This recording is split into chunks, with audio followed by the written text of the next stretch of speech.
URHOBO. I'm Chief Honorable Omokomoko Osokpa. Merarilo. Onu Neru Kaware 1982. Oi me Chief Omokomoko Jaswana. Bana me jabere fare. URHOBO wagba kero. Uneru Kawa suru enu pena. Ana wo neru URHOBO soso. Oi me Jaswana. Ukawa. Woso banu be ko be gra kwere wa me yo. Neno je banu be ko be gra kwere.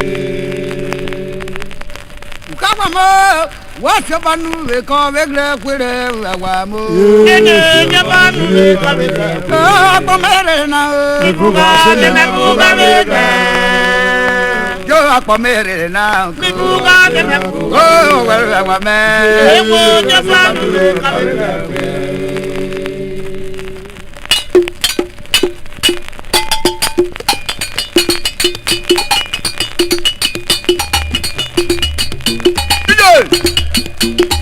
Ukawa woso banu be ko be gra kwere ukawa yino. Neno je banu be ko be gra kwere.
Ukawa mo woju lete yo ino.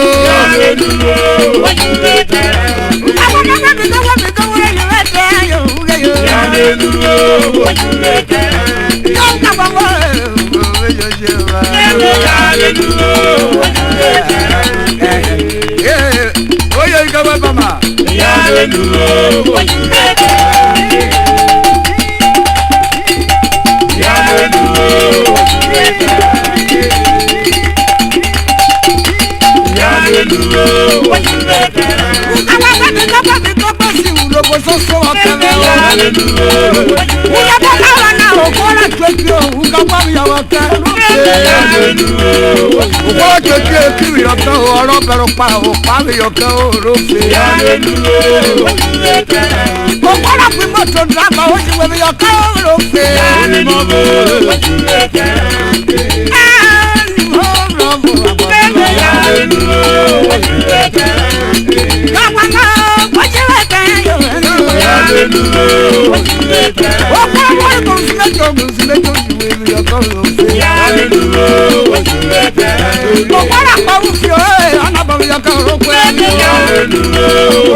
kẹ́rẹ́ o àkọ́mẹ́. Gbogbo oró pé tí yóò kọ́ yóò mi nà lọ kẹ́rẹ́ ló pé náà. Sábàrún rábọ̀ yìí kò jòkó tá òun lé. Gbogbo ọ̀nà ló pé ọmọ mẹ́rin kàgbọ́n pẹ̀lú ọkọ̀ wẹ̀ wó fè. Ọ̀nà mẹ́sàn-án náà ò pẹ́ àgbà ló pé o. Ọ̀yọ́ gbogbo ọ̀nà ló pé ọ̀yọ́ gbogbo òkú òròkú o.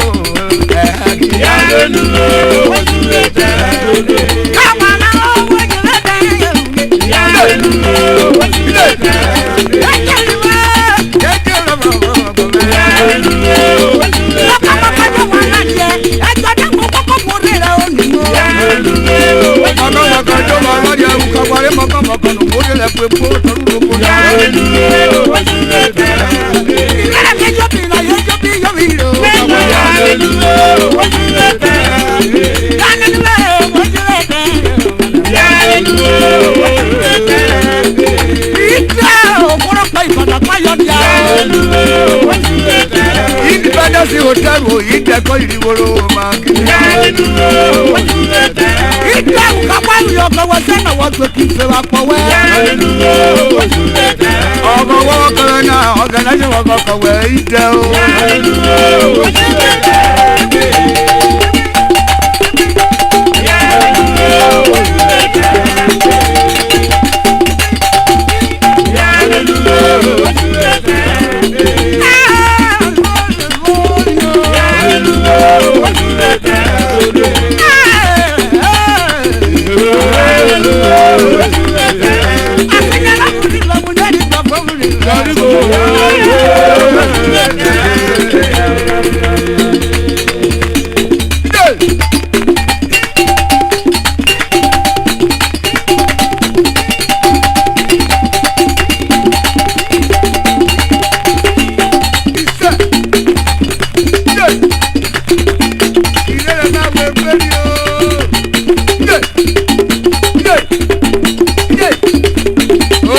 Ya mewe kweli comfort weli jota ije okoro gara ana yodele mewe jigba yo ikawo ije ije ije ije posiki naka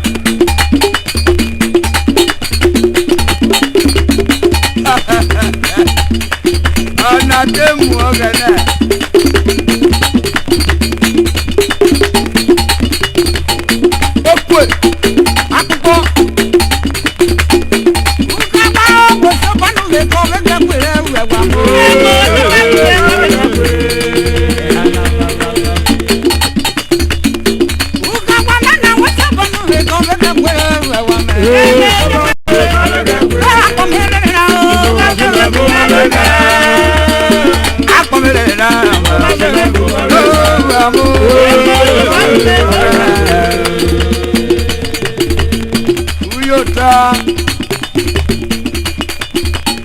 URHOBO wa barakela o melaji mle mwa bubugere o wo bo kwa buyu gbeya o de kubini anagbono taro yi adoro ku kokori anagbono taro yi adoro ku porogu anagbono taro yi ogwe pobi soko anagbono taro yi ogwe ko ka egbono we kai wa gbegbono ogwe ka egbono we wo okoro tegbono aye da to ba kwa mababa yi ja mababa to bo ruo okoro mababa ruo ye da ro ogbo ba ro pa na je bene tegbono mja po wa tane e mo ya bi ko ri ruo emu ya yo na ra ya jogbe yo emu ya yo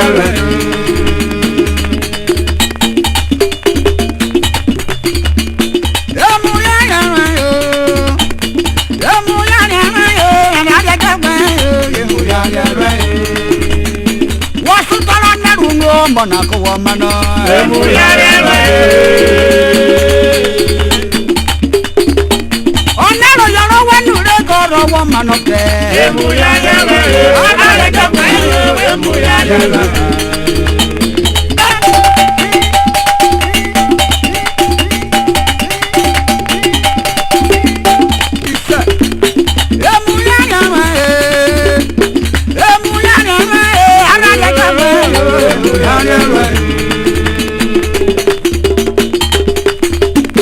Akpụkpọ okwe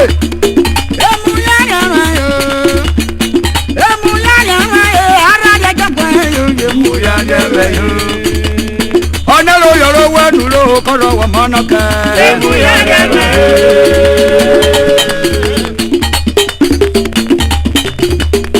Watuli raga neno koro wa wunuke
Subscribe to our YouTube channel for more URHOBO songs updates.